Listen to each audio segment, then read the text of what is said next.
We can always count on my frat brother, Congressman Al Green, to speak truth to power last night when Donald Trump was walking into the House. Congressman Al Green held up this sign. You see it right here. You see Steve Scalise trying to snatch it out of his hand. He says, "Black people aren't apes." Several Republicans tried again to snatch it out of his hand. He was a little later escorted out of the House chamber. Congressman Al Green joins us right now. Congressman, glad to have you back on the show. Why did you want to do that? Why did you want to hold this sign up last night during the State of the Union? Not only did I want to hold the sign up, I wanted it to be in the president's personal space. I was there to confront the president. I wanted him to know that what he's doing is harming Black people and that we're not going to tolerate it. The president never said that this was wrong. He never said he regretted that it occurred. He, in fact, in essence, condoned it. And I don't, and those who allow this thing to continue, those who tolerate it, perpetuate it. I will not perpetuate the notion that Black people are inferior and somehow related to the ape family.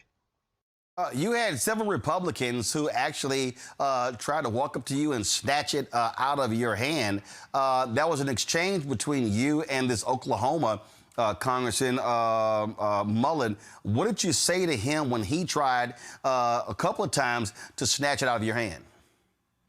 Well, the exchange was rather quickly done, and I told him that this was my property in essence, and that I was going to retain it. There were others who were saying to me that I should not be as concerned about this as I am. And I said to them, in essence, you know, you can't tell me how I should feel about the things that are harming me. And that's what plagues us as a people. Other people want to define our suffering for us and tell us to the extent that we should call it suffering. We cannot allow this. And we especially cannot allow these other forms of media to determine when we can complain and how we should complain. Our complaints are ours to voice when we believe it's necessary to have them exposed. Unfortunately, we've gotten to the point now where we can only say certain things on outlets such as yours. For example, the word racism. You say racism on the major networks, they won't have you back. But if we say it here, we can explain why it exists and what we must do to resist the existence of it and eliminate it so we don't have to suffer from it. Well, here's the thing that's interesting. Wired magazine reported today that a White House staffer, go to my iPad, Henry, a White House staffer appears to run a massive pro-X account.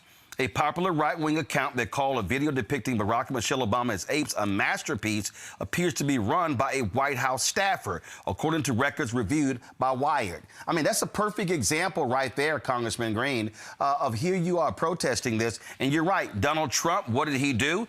He actually, he claimed after he talked to Senator Tim Scott that he took it down. Later on Air Force One, he basically defended it and said he wasn't going to apologize. And so the White House wants to have it both ways. And so by confronting him, you're challenging him on this very issue.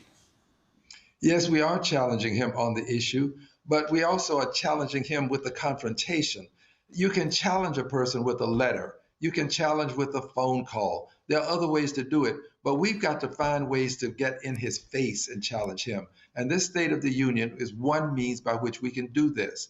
The president knows that he can stand back and this never touches him. And this is what he does. He could care less about our complaining outside the White House. But last night was the opportunity to be there and in his face. And that is something that he does not find a means by which he can avoid. What happened last night was unavoidable.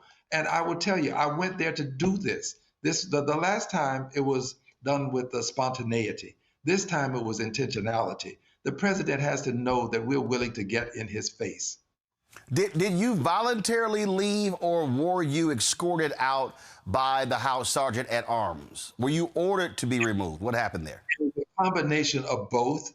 I was asked to take down my sign, to hold it down, and I said, no, I would not do that. And we talked a bit more, and after talking a bit more, and they became very, as you know, upset about my continuing to stay on, he agreed that he would escort me out, and I did leave. But it was a combination of both because at some point there was going to be more of what was happening. I wasn't trying to avoid that, but I did want to make sure I got my point across. And I stayed until I felt that I gotten my point across. And my intentionality was to leave anyway. I didn't plan to stay to listen through what he was saying. That was never in a part of my program. I wanted to get my point across and then leave. And I did that and I left. I got to ask you this here. There was this moment where Donald Trump said, if you agree with this statement, then stand up. The first duty of the American government is to protect American citizens, not illegal aliens.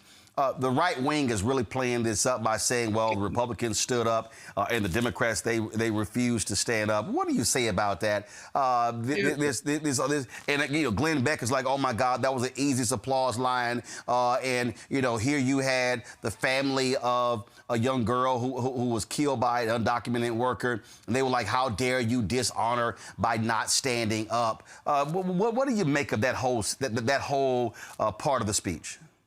Well, the first duty is to support the Constitution.